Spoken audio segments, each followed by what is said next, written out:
সালামু আলাইকুম এভরিওয়ান, কেমন আছেন সবাই? আশা করি সবাই অনেক ভালো আছেন। আল্লাহ তাআলার অশেষ রহমতে আমরাও ভালো আছি। লাইফস্টাইল অফ আফরোজা চ্যানেলে আপনাদের সবাইকে স্বাগতম। কাছে দূরে দেশ ও দেশের বাহিরে যে যেখান থেকে বসে আজকের ভিডিওটি দেখছেন, সবাইকে জানাই অসংখ্য অসংখ্য ধন্যবাদ। আজকে মনটা খুবই খারাপ, খুব খারাপ লাগছে। কোনো কিছু ভালো লাগছে না, কাজেও মন দিতে পারছি না, রান্নাবান্নাও ভালো লাগছে না। কিন্তু কী করব, রান্নাবান্না তো করতেই হবে। তো এদিকে আমি আজকে পাঙ্গাস মাছ রান্না করব। তো পাঙ্গাস মাছ রান্না করার জন্য এদিকে আমি আলু সিদ্ধ করে নিয়েছি অফ ক্যামেরায়। আলু সিদ্ধ করে হাতে ম্যাশ করে নিয়েছি। তো দুটো একটা চোচা থেকে গেছে, কারণ আলুটা অনেক বেশি গরম আর ভালো মতো সিদ্ধ হয়েছিল না।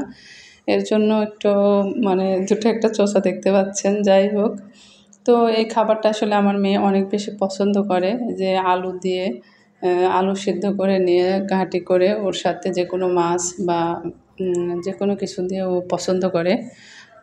তো এদিকে আমি রান্নাটা করার জন্য মাছটা দেখতে পেলেন ভেজে নিলাম, আলু হাতে ম্যাশ করে নিয়েছি। আর এদিকে একটা হাঁড়ি বসিয়ে দিয়ে জিরে ফোড়ন দিয়ে দিয়েছি, তেজপাতা, পেঁয়াজ কুচি দিয়ে এটা একটু হালকা নেড়েচেড়ে নিয়ে তারপরে এর ভিতরে আমি সব মশলা দিয়ে দেব। মশলা বলতে এখানে আদা বাটা, জিরে বাটা, রসুন পেঁয়াজ বাটা আর কাঁচামরিচের পেস্ট দিব। আমি কয়েকদিন থেকে কাঁচামরিচ পেস্ট খাচ্ছি। মেয়েটার আসলে সমস্যা হওয়ার পর থেকে গুঁড়ো শুকনো মরিচ একেবারে ব্যবহার করতেছি না। তো করব, কিছুদিন যাক, একটু ভালোভাবে সুস্থ হোক। তো জানি পাঙ্গাস মাছ অনেকে পছন্দ করেন না, আবার অনেকেই পছন্দ করেন। আসলে সব খাবার যে সবার ভালো লাগবে এমন কোনো কথা নেই। আর আমি পাঙ্গাস মাছটা অনেক দিন পরেই কিনেছি, ওই যে সেদিনের ভিডিওতে দেখালাম সেই মাছটাই। এরপরে আর কিনিনি, ওটাই ফ্রিজে ছিল, সেটা বের করে নিয়েছি। এর ভিতরে অন্য কিছু রান্না করেছি। তো দেখতে পাচ্ছেন যে আমি সুন্দর করে মশলাটাকে কষিয়ে নিচ্ছি।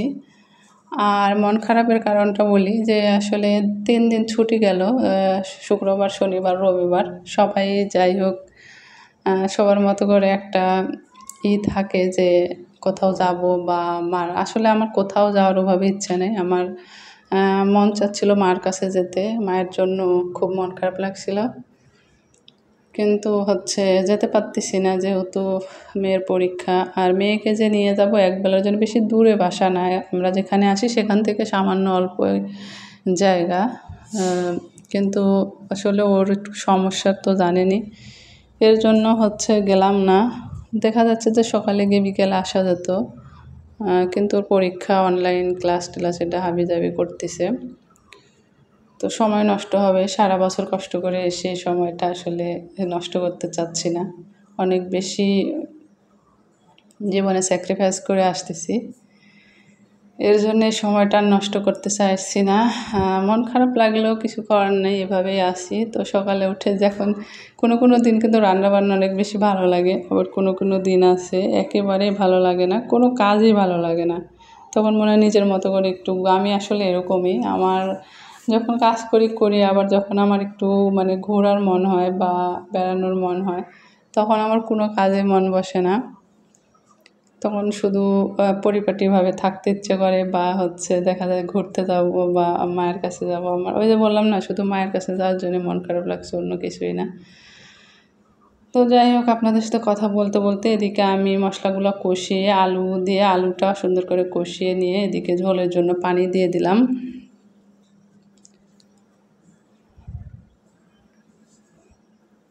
তো পানিতে বলকে আসলে তারপরে আমি মাছগুলো দিয়ে দিব। তো কারা কারা এরকম আলু সেদ্ধ করে ঘাঁটি পছন্দ করেন, কমেন্টসে জানাতে পারেন। তো এদিকে আমি চুলার আঁচটা আরেকটু বাড়িয়ে দিলাম, দিয়ে এখন এই যে পানি ঝোলে বলক চলে আসছে, এখন এই তো মাছগুলো দিয়ে দেব। তো অনেক সময় অনেক ভালোভাবে ভয়েস দিয়ে, আবার অনেক সময় দেখা যায় মন খারাপ থাকলে বা বিভিন্ন টেনশন থাকলে ভয়েসের ইয়েটা মনে হয় স্লো হয়ে যায়। যাই হোক,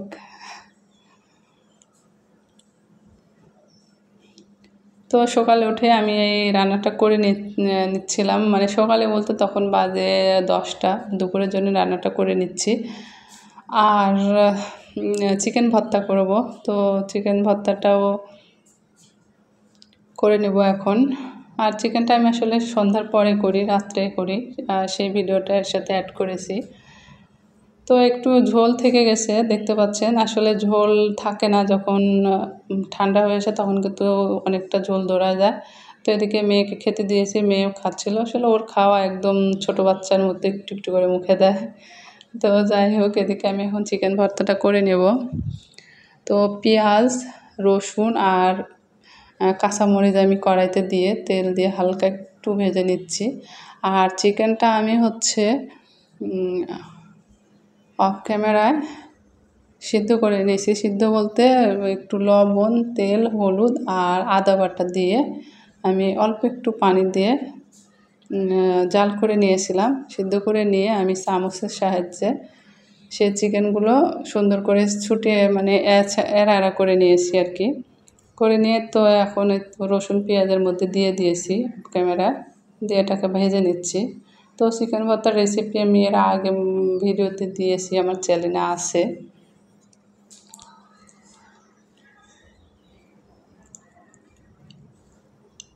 তো হালকা মিডিয়াম আছে এটা আমি হচ্ছে ভেজে নিচ্ছি। ভেজে নিয়ে যেহেতু আমি সিদ্ধ করে নিয়েছি আলাদাভাবে, তো এটাকে খুব বেশি ওই যে জোরে হিটে ভাজতে হবে এমন না, আস্তে আস্তে ভেজে নিলে বেশি টেস্ট হয় খেতে। তো এটাকে হচ্ছে আমি এখন ভেজে নিয়ে আমি হচ্ছে ব্লেন্ডারে পেস্ট করে নেব। কিছু কিছু জিনিস আছে যে ব্লেন্ডারে পেস্ট করলে খেতে ভালো লাগে না, কোনো কোনো ভর্তা। আবার কিছু কিছু ভর্তা কিন্তু ব্লেন্ডারে পেস্ট করলে বেশি মজা হয়। যেমন হচ্ছে বাদাম ভর্তা আর এই চিকেন ভর্তাটা আমি ট্রাই করে দেখলাম। আমি পাটায় বেটেও করেছিলাম। তো চিকেন ভর্তাটা আমার একদমই ভালো লাগেনি পাটায় বেটে, কিন্তু আজকে হচ্ছে আমি ব্লেন্ডারে করার পর দেখলাম একদম স্বাদ সব কিছু ঠিক আছে। আর বাদাম ভর্তাটাও আমি হচ্ছে পাটায় বেটে একদিন করেছি, খুব বেশি ভালো লাগেনি। মানে ভেবেছিলাম এটাই ভালো, কিন্তু যখন আমি একদিন ব্লেন্ডারে করলাম দেখি যে ব্লেন্ডারেরটাই বেশি মজা লাগলো খেতে, স্বাদ একদম ঠিকঠাক ছিল। তো যাই হোক, আমার ভাজা হয়ে গেছে আর এদিকে আমি উঠিয়ে নিলাম, নিয়ে তো ব্লেন্ডারে একটা পাত্রে ঢেলে নিচ্ছি। তো সামান্য একটু বেশি সময় লাগেনি, দুবার করতেই একদম সুন্দর মিহি হয়ে গেছিলো আর খেতেও অনেক বেশি মজা হয়েছিল।